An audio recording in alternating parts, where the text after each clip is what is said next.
Mais malgré cela, et toujours sur le plan judiciaire, le président Dadis a quand même mis en place 2 commissions d'enquête.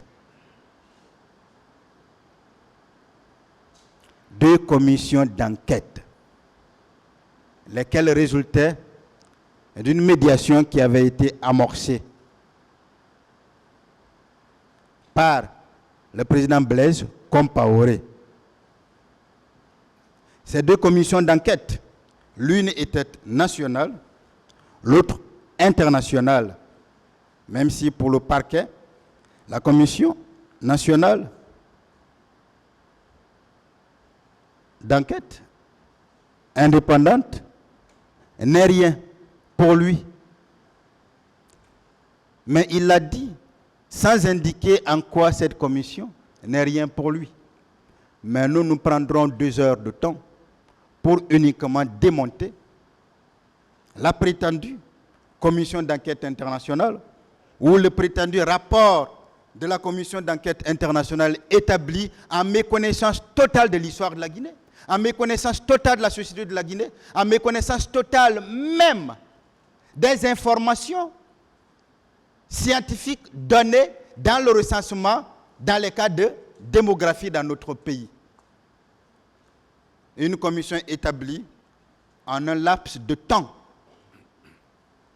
par des personnes qui n'ont fait que 7 jours en Guinée et qui ont travaillé 5 jours. Et c'est le sésame de ce parquet. C'est le sésame de ce parquet. Alors, la Commission internationale d'enquête a travaillé.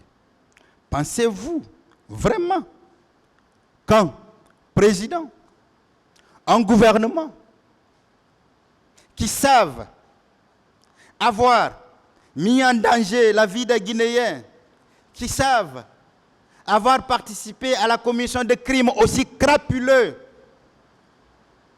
qui savent n'avoir aucun pouvoir pour contrôler une commission à l'international, pouvaient se permettre de mettre cela en place.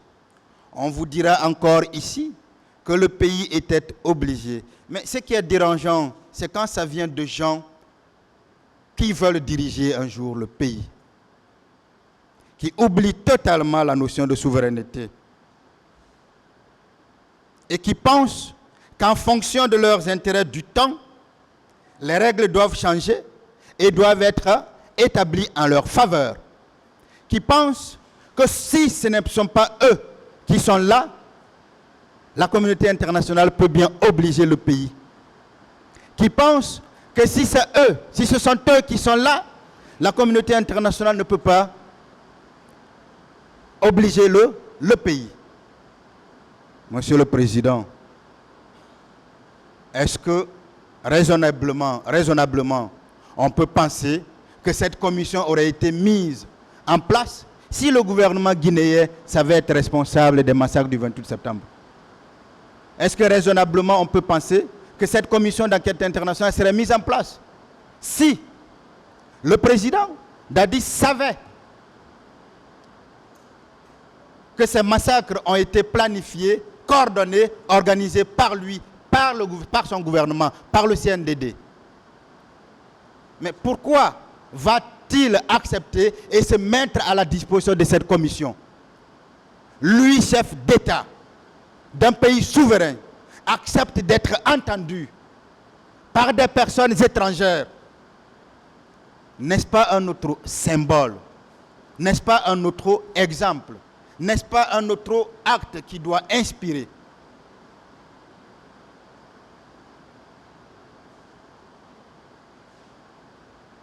Mais lorsque ceux-là même qui ont déjà dirigé la Guinée ou qui veulent diriger encore la Guinée viennent vous dire que notre souveraineté ne veut rien dire, viennent vous dire que non, ils savaient avoir commis ces faits, mais ils étaient obligés de nous donner les moyens pour les coincer.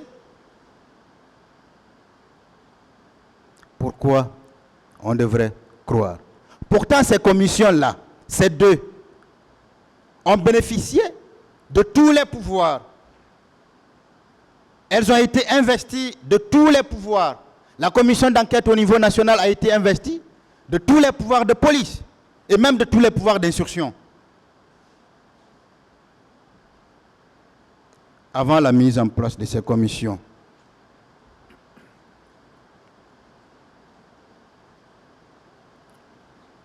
le président, il a dit ici, était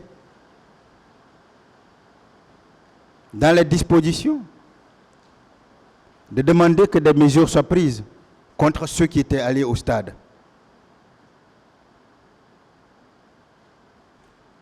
Il était dans ces dispositions-là.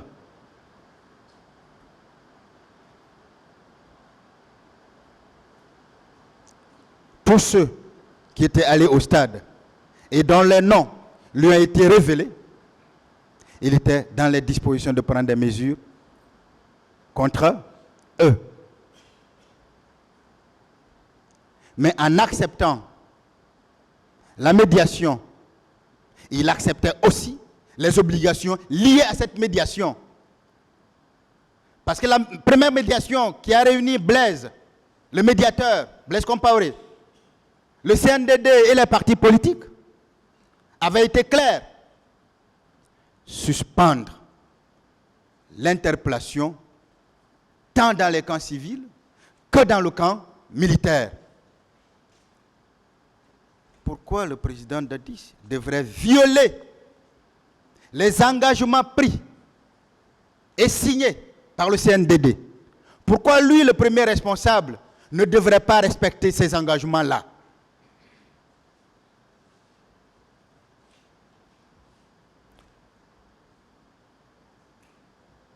Pour ceux qui savent l'histoire un peu du Burkina, rappelez-vous l'affaire Norbert Zongo. L'affaire Norbert Zongo a fini par des compromissions. Au départ, et le procureur qui avait le dossier à l'époque avait été suspendu, je vais même dire écarté. J'ai eu la chance d'être avocat de cet ancien procureur, ancien diplomate et ancien garde des Sceaux de son pays. Celui qui était le juge d'instruction en charge de cette affaire avait été également écarté. J'ai eu la chance de le connaître personnellement, puisque cet ancien procureur devenu ministre l'a appelé pour être procureur général. La gestion d'un État est plus compliquée, est plus complexe qu'on peut le penser. Quand on est civil et assis derrière nos bureaux, les choses sont souvent plus simples. Mais lorsque de tels événements arrivent et qu'une médiation internationale arrive et demande que tout soit suspendu, heureusement, si le président Dadis avait passé outre ce qui avait été décidé par la médiation, qui est là, qui est connu, qui se trouve dans des documents, qui est prouvable, qui est vérifiable, et arrêter des gens, on aurait dit, voilà, il a voulu faire supporter à tel ce qui s'est passé.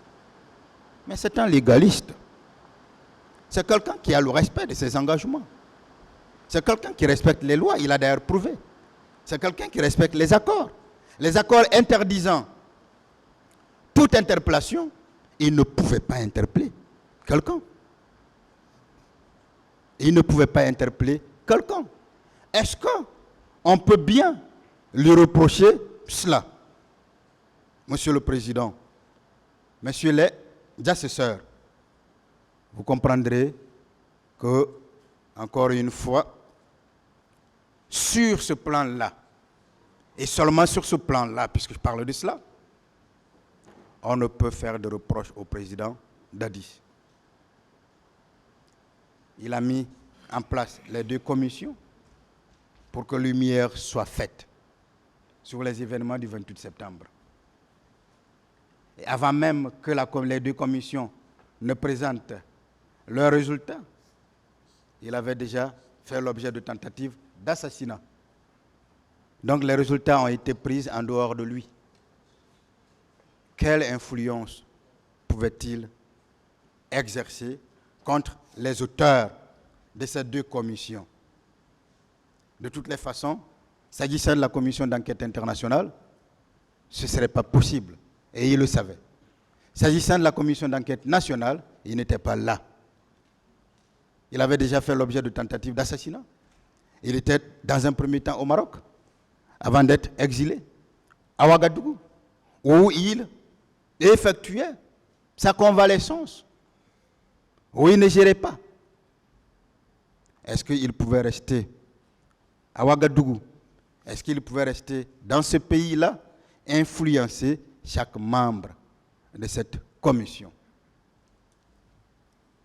Ce n'est pas possible, Monsieur le Président.